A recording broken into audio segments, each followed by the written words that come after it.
Welcome to Serenity Rising Healing with Cancer. I'm Bron Watson, and I want to welcome you to not just a podcast, but to a community. A new way of seeing, feeling, and walking through the chaos of cancer. Everything changed that moment on the 23rd of February 2023. It was meant to be a good year, plans with family, momentum in my business, and then a phone call from my specialist that changed everything on the 9th of January, where he said to me, "Something's wrong, Bron." "What do you mean I have abnormal cancer markers? What do you mean I need a bone marrow biopsy?" Living in a country town in regional Australia has so many benefits: stunning Aussie beaches, less crowds, clean air, but not a health system where you can get in and get your test done quickly. The waiting game began, waiting for the specialist rooms to book a time for a follow-up appointment, waiting for a time to have the bone marrow biopsy, waiting to get the results processed, and waiting to find out what jock the specialist already knew. All leading to that moment where the oxygen left the room and I asked if I had cancer again. During that time, I cried a river of tears. I couldn't speak to my friends, my family, and my community. I didn't have the answers to the questions they were asking. I spent hours alone during that 6-week period, looking to the heavens, watching the trees and the sky outside my house, praying, begging for time to prepare before treatment began. You see, this wasn't my first rodeo in the chaos of cancer. 5 years previously, I'd been to hell and back with a breast cancer diagnosis, a mastectomy, chemotherapy, and an anti-cancer tablet to this day. But let me take you back to 2015, where I kept dreaming I had cancer. I had that intuition speaking softly to me to get a mammogram and an ultrasound. I did do a self-exam where there was a moon-shaped lump, what I thought was a calcification, because it wasn't pea-shaped like what we used to teach in the self-examinations in the lab when I was a nurse educator. Silly me. I did get a referral, and due to family problems, I focused on everyone else to the point where I found myself sitting on a flight to London, realising that I had not got the test done and having that massive panic and saying some very bad words, and then immediately going back to the old Bron of caring for everyone else and not even thinking about what I needed. It wasn't till over a year later that I managed to get the mammogram done. And the words "you have cancer" and "no, Bron, it's not in the early stages," to finding myself on an operating table having that mastectomy, and then 9 months of hell with treatment. And then, of course, the scanxiety of every test, every mammogram, to check, was there any evidence of cancer? This anxiety is real, and for me, it did not get easy. And at that 5-year mark, that's when I was sent off to get my bloods tested. And hearing the words for a second time, which brought me back to the 23rd of February 2023 and hearing the words that second time. And oh my, what I finally call the shit show 2.0. The thing is, going through a curable cancer diagnosis is one thing. Going through cancer twice and now with an incurable diagnosis, or what they are now calling a chronic disease without a cure, is quite another. My haematologist said it was like a marathon. They call me rare, but I don't think that's a compliment. Like many, my life has been a series of ups and downs.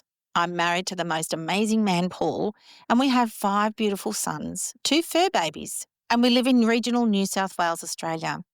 With 5 boys under 11, we sure were busy. It used to take me 15 minutes just to get them all in the car. School drop-off, sports, activities. I was your typical taxi mum doing all the do with a small dream inside of one day doing something for myself. That time came when I was around 40, when the baby was a baby, and I launched my first business with zero understanding of what the heck I should be doing. With a background in nursing and marketing, running a business, it couldn't be that hard, right? How wrong I was. I had never worked so hard, but that dream of running my own show and living the life of an entrepreneur meant I was just too stubborn to quit. Running my own business these past 13 years has taught me a lot about people, myself, and managing unexpected change. I've always been able to find the good in a situation because everything is fixable, right? I know. What good is there in the shit show 2.0? Well, it's taken a good while to start finding it, but find it, I have. These past few years have been about learning a very simple thing in life, to find serenity. I call it the Serenity Project, finding the calm in the chaos of cancer. It can be done, even when things are not what you want, when that prognosis is dropped hard. Is it possible, you may ask? It's like this. Medicine likes to put people into two buckets. They call it being cured and those who can't. But what I would like to see is the change in the narrative and add a bucket, or what I call the third space, where we focus on the healing, all things we can do, no matter what the diagnosis, where we can all heal. It's not an either or when it comes to choosing treatment. I believe rather that it's an and, a combination of what you believe to be the right choice for you. For some, cure may not be the right word, to fight, to beat, to battle. And that doesn't sound very joyful for me. People call me a survivor, but when I hear those words, all I can think about is people wearing bandanas, eating cockroaches on some random deserted island, and that's a big no for me. If you look at the word hope, it means there is a loss somewhere. But what about this? Rather than hope or cure or battle, what about healing and the powers of serenity? God, grant me the serenity to accept what I cannot change, the courage to change the things I can, and the wisdom to know the difference. Now, this prayer was penned almost 100 years ago by the guys at AA, and they have nailed it. It has helped me when everything else failed. And just so you know, swap out the word God to whatever you believe, the universe, source, guide, or God, or Dennis. You choose because it's your serenity. You see, cancer didn't just crack my life open. It cracked it, it busted it, and everything I knew, what I thought, was gone.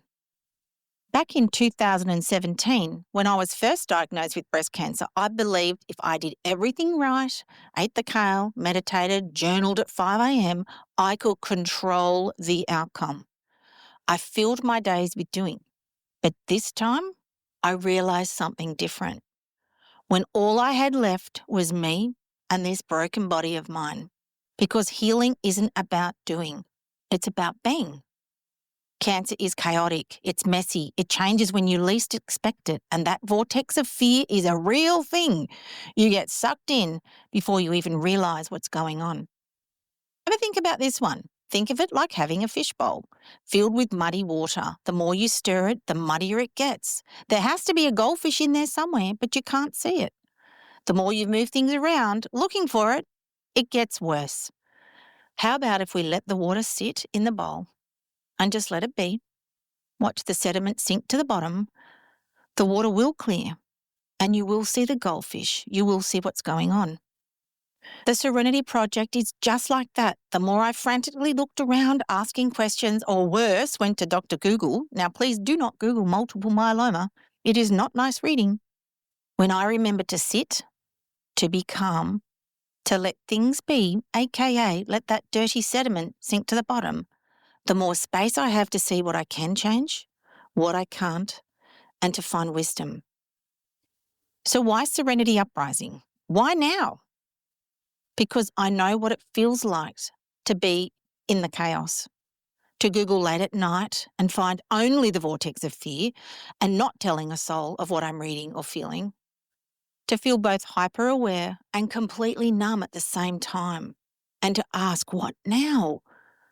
And I wanted to create something I couldn't find, a compassionate, permission-giving space that says, you're not broken, you don't have to fight, and you don't need all the answers.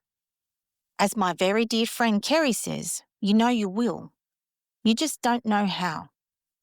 You get to heal your way. Everyone can heal because not everyone can cure. Whether you're living with cancer, supporting someone who is, or walking the long road of, dare I say, survivorship, this space is for you.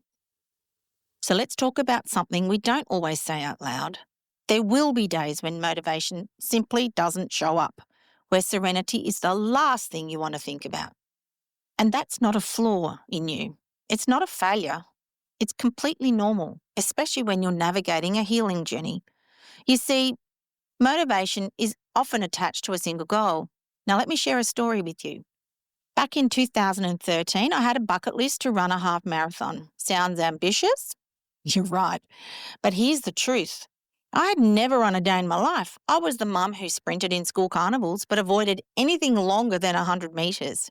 But I still signed up for the New York Half Marathon in March of 2013 in the July before.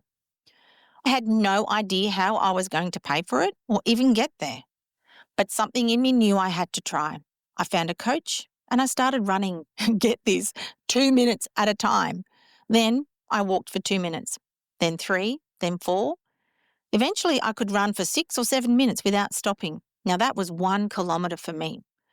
It took 4 months to get to 5 kilometres, and every step was hard. I didn't love it at all. But having that big shining goal kept me going. But here's the question I've been sitting with for years now. What happens if your goal isn't a half marathon? What happens when your body aches with cancer and your biggest mountain is just getting out of the recliner? That's where the Serenity Project truly plays out, because this isn't about pushing or proving. It's about playing full out your way. And here's the reframe that changed my life. Playing full out doesn't mean 100% like training for a half marathon, because some days it could be 20% is all that I have in my tank, or even 10%. But that's okay. Maybe your full out is sitting in a recliner, doing something that brings you joy, that makes you feel connected, even if it's just for one moment. That moment matters. Serenity is a moment, and moments make memories. And that is how I make every day count, one moment at a time. What to expect in this podcast? Well, each week you'll hear real stories, grounding insights, and simple practices to help you find your version of serenity. Some episodes will come straight from my heart, raw and real. Others will explore our Serenity Power Cards or answer your questions. And yes, there'll be guests, people who've lived through the chaos of cancer and emerged with clarity, not because they fought harder, because they allowed something deeper to unfold. This is not about toxic positivity or pretending everything is okay. This is about healing in the real world, messy, beautiful, but deeply human. Let me leave you with this. You are not a diagnosis.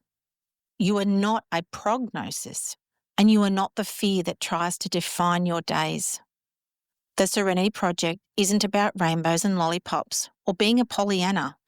It's about knowing, no matter what, there is a way to feel the best you can feel inside, just like getting on your phone, opening Google Maps, typing in the destination of healing, and letting that good old blue line get you there.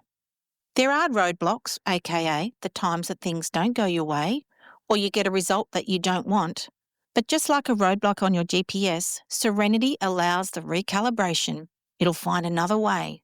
And boom, you're heading off again, heading to your destination of healing, following that blue line.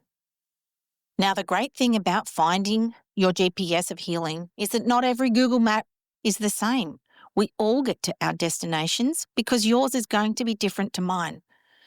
Which is why when I share things that I've found to be helpful, I call them just a thought. Because the last thing we need is another action step. It's not about giving you a list of things to do or things to not do, or worse, a schedule to get you up at 5 and meditating by 5:10 unless you want to. My wish for you is for you to think about your own serenity, your blue line, your North Star, and keep going one moment at a time.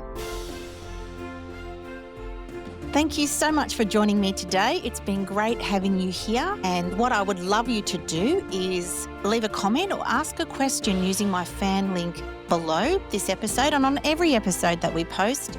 I would love to hear your thoughts, your questions, and I'll get back to you. Have a great day and bye for now.